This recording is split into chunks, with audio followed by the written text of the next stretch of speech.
Hi friends, अपने YouTube channel knowledge all time में आप सभी का बहुत बहुत स्वागत है। और आज हम भूगोल की मानचित्रावली की नेक्स्ट क्लास लेके आए हैं, जिसमें हम भारत के कुछ समुद्री तट, जिन्हें हम पुलिन भी कहते हैं, उनके बारे में बात करेंगे और जानेंगे कि ये क्या होते हैं। तो सबसे पहले तो हम मैप बनाएंगे, उसके बाद हम इसकी जानकारी देंगे आपको। पहले मैप बना लेते हैं।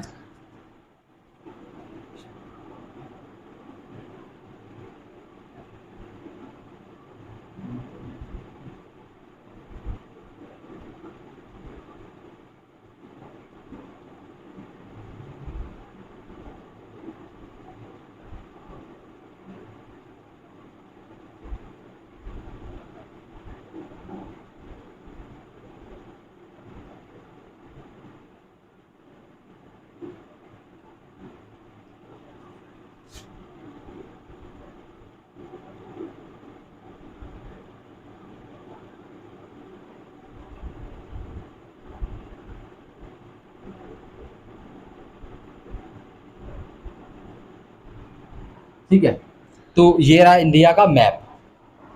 तो हमें ये तो बनाना आना ही चाहिए, और भले ही बेकार बन पाए लेकिन आना ज़रूर चाहिए।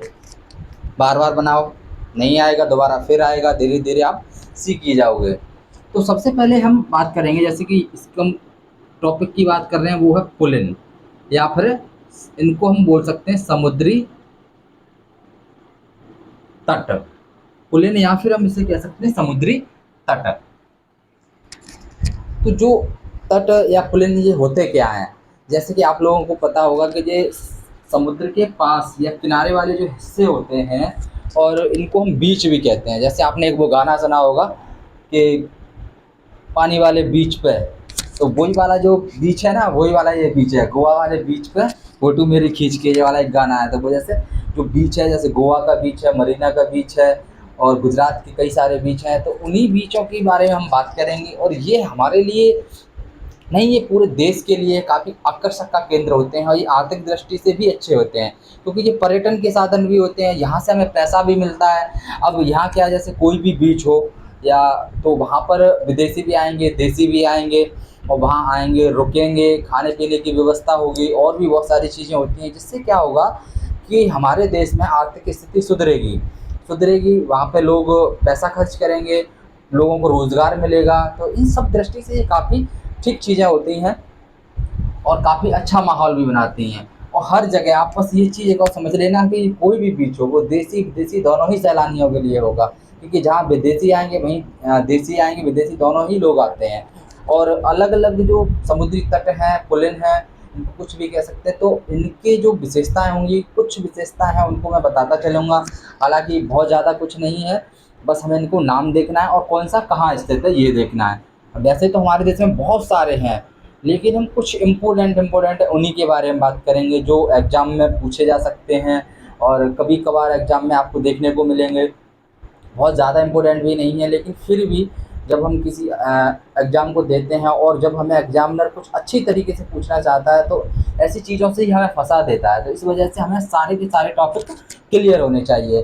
तो चलिए स्टार्ट करते हैं। जैसे कि यहाँ पर एक तट है, जिसे हम जानते हैं मांडवी। अब मांडवी ये कहाँ है? अब ये हमें पता है कि यहाँ हिस्सा कौन सा है, गुजरात वाला हिस्सा है। तो सीधी सी बात है कि ये गुजरात में ही होगा। और मैंने कल आपको ये भी बताया था पिछली वीडियो में कि ये वाला जो हिस्सा है, इसको हम क्या बोलेंगे, खाड़ी। जो तीन तरफ से, जो पानी तीन तरफ से घिरा होता है, तो वहाँ हम खाड़ी बन जाती है, तो उसे हम खाड़ी कहते हैं। जैसे ये भी खाड़ी थी, ये भी बन सकती है, लेकिन यहाँ तो हमारा लैंड एरिया चालू हो जाता है, तो वहाँ खाड़ी कहाँ से आई? तो लैंड एरिया, ऊपर का लैंड एरिया, ये हमारा जो तट है। तो जो भी तट होंगे हमारे, यहाँ से लेकर यहाँ तक होंगे। जब हम एग्जाम में जाते हैं, जब हमें ऑप्शन मिलते हैं, तो कभी कभार तो हम ऐसे भी आइडिया लगा सकते हैं, जैसे कि मान लो ऑप्शन में हमें 4 स्टेट के नाम दे दिए। अब अगर किसी ने यहाँ पर दे दिया, तो हमारा यूपी का दे दिया, अगर कोई नाम दे दिया, या फिर हमारा राजस्थान का दे दिया, तो हमारा इतना सेंस होना चाहिए कि जितने भी जो तट होंगे, या बीच, या उनको पुलिन कह सकते हैं, तो वो केवल और केवल जो तटीय इलाके होंगे वहाँ के होंगे। अब यहाँ पे जो भी गिने चुने राज्य हैं वो होंगे, बीच वाले में थोड़ी नहीं हो सकता है। तो कुछ लोग इतना भी ध्यान नहीं देते हैं, जो तुक्का भी लगाते हैं तो वो गलत लगा देते हैं। तो ये चीज़ें भी हमें याद रखनी है। तो ये हमारा कहाँ स्थित है? तो गुजरात का जो एक कच्छ की खाड़ी, मैंने पिछले वीडियो में जो खाड़ी पढ़ाई थी उसमें मैंने आपको बताया था, जो कच्छ की खाड़ी है तो उसी पर ये स्थित है। और यहाँ पर बहुत सारे विदेशी देशी सभी लोग आते हैं। तो ये कहाँ पे है? गुजरात में, बस ये याद रखना है। नेक्स्ट हमारा है इस जगह जिसको हम जानते हैं द्वारका। अब ये द्वारका ये भी हमारा कहाँ है? गुजरात में, गुजरात में है। और एक चीज़ और है, अब जब हमारा कोई भी तीन तरफ से पानी से जो लैंड एरिया होता है, जो तीन तरफ से पानी से घिरा हो, जैसे कि इधर भी ये पानी है, ये भी पानी है, इधर भी हमारा ये पूरा का पूरा पानी से घिरा हुआ है, तो इस वाले एरिया को हम प्रायद्वीप बोलते हैं। प्रायद्वीप, जैसे कि ये वाला क्षेत्र हो गया हमारा प्रायद्वीप। जब हमारा कोई भी अगर जैसे कि लैंड एरिया है और ये हमारा चारों तरफ अगर पानी से घिरा हुआ है तो इसे हम क्या बोलेंगे? ये हमारा हो जाता है द्वीप हो जाता है। अगर यही हमारा जैसे ये है और चारों तरफ लैंड एरिया है, इसको हम क्या तालाब, पोखर, झील कुछ भी कह सकते हैं। जब ये कुछ पॉइंट आएंगे तो मैं आपको साथ ही साथ में बताता चलूँगा। आप बस ये याद रखना, ये हमारा ऐसा एरिया होगा उसे हम क्या बोलेंगे? प्रायद्वीप बोलेंगे। और जब लैंड एरिया कोई अगर पानी से चारों तरफ से घिरी होती है तो उसे हम द्वीप कहते हैं। अब ये वाला जो एरिया है हमारा, ये लैंड एरिया है, इधर से पानी से घिरा है, इधर से और इधर से, ये तीनों तरफ से पानी से घिरा है, तो इसको हम क्या बोलेंगे? प्रायद्वीप क्षेत्र बोलेंगे। तो जो गुजरात का एक जिला है यहाँ पर, जैसे हम बोलते हैं काठियावाड़, तो जो काठियावाड़ जिला है तो इसी वजह से यहाँ पे हमें देखा है कि यहाँ इसको लिखा होगा तो कैसे लिखा होगा? काठियावाड़ प्रायद्वीप में स्थित है। तो इसीलिए हम कह सकते हैं इसे कि काठियावाड़ प्रायद्वीप में स्थित है, लेकिन है ये गुजरात का ही हिस्सा। इसके बाद हमारा एक यहाँ पर है जिसको हम जानते हैं दहानू के नाम से।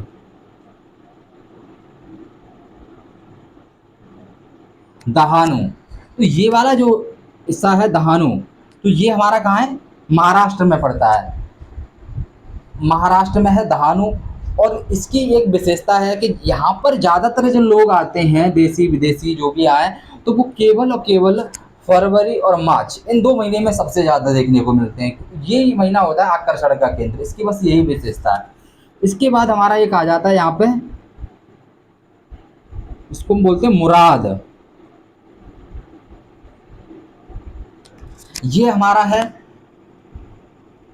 महाराष्ट्र में ही है। और यहाँ पर महाराष्ट्र का एक जिला है जिसका नाम है रत्नागिरी, तो ये रत्नागिरी जिले में स्थित है। इसके बाद यहाँ आ जाता है हमारा अरम्बोल। अब ये कहाँ है हमारा? यहाँ हमारा सबको पता है कि गोवा है, तो गोवा का एक बीच है जिसे हम अरम्बोल के नाम से जानते हैं। बीच, पुलिन, तट, ये सब आप याद रखना। इसके बाद है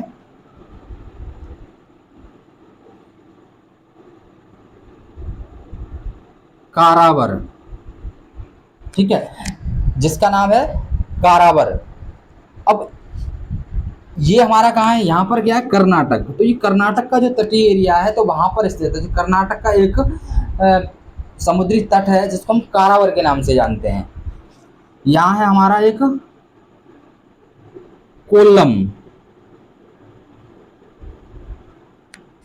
अब ये यहाँ राज्य है केरल, तो केरल का यहाँ पर ही जो एक तट है, मैंने आपको जो समुद्री तट पढ़ाए थे जैसे कि वो था मालाबार तट, तो मालाबार तट के साथ ही ये स्थित है। और ये कहाँ पर है? केरल में। इसके बाद है नीचे कोवलम।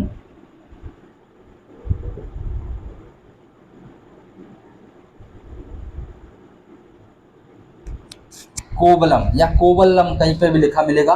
तो यहाँ पर ये भी केरल का हिस्सा है। और केरल का एक जिला है जिसको हम जानते हैं तिरुवनंतपुरम के नाम से, और ये तिरुवनंतपुरम में ही स्थित है। और जो तिरुवनंतपुरम केरल का जिला है वो है उसकी राजधानी भी है। एक तट है यहाँ पर जिसको हम जानते हैं मरीन के नाम से।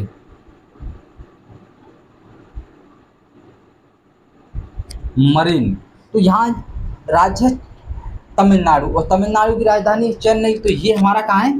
चेन्नई में स्थित है। इसकी विशेषता ये है कि ये सभी के सभी जितने भी समुद्री तट पुलिन भी जो भी बोलेंगे उनके अकॉर्डिंग सबसे लंबा है। इसकी लंबाई है कितनी? 13 किलोमीटर सबसे लंबा है। इसके बाद हमारा यहाँ स्थित है एक, जिसे हम जानते हैं गोपालपुर के नाम से, गोपालपुर। ये हमारा है उड़ीसा में स्थित है और इसकी विशेषता ये है कि ये समुद्र से मात्र 1 मीटर की ऊंचाई पर स्थित है। अब 1 मीटर की ऊंचाई पर स्थित है तो ये मान लो बहुत बड़ा रिस्की है। अब क्योंकि समुद्र की जो लहरें आती हैं वो काफ़ी मात्रा में आती रहती हैं, बहुत बहुत ऊंची चली जाती हैं, तो ये बहुत बड़ा रिस्की वाला है गोपालपुर वाला। इसके बाद है यहाँ पर है हमारा एक, पास में है थोड़ा सा, इसका नाम है चांदीपुर। ये भी हमारा उड़ीसा में है। उड़ीसा का एक जिला है जिसका नाम है बालासोर, तो उसी जिले के समीप स्थित है, उसी जिले में स्थित है। और इसकी विशेषता ये है कि जब यहाँ पर जो भाटा आते हैं, जो ज्वार भाटा आते हैं, तो समुद्र की जो लहरें होती हैं वो लगभग 4 किलोमीटर तक पीछे चली जाती हैं, और 4 किलोमीटर तक जब पीछे चली जाएंगी तो काफ़ी लैंड एरिया एकदम सपाट दिखाई देगा। तो ये चीज़ है इसमें। और यहीं पर एक आपको पता होगा कि जो आर्मी की जो मिसाइल टेस्टिंग रेंज है वो यहीं पर स्थित है। जितनी भी जो मिसाइल की टेस्टिंग की जाती है वो यहीं पर की जाती है।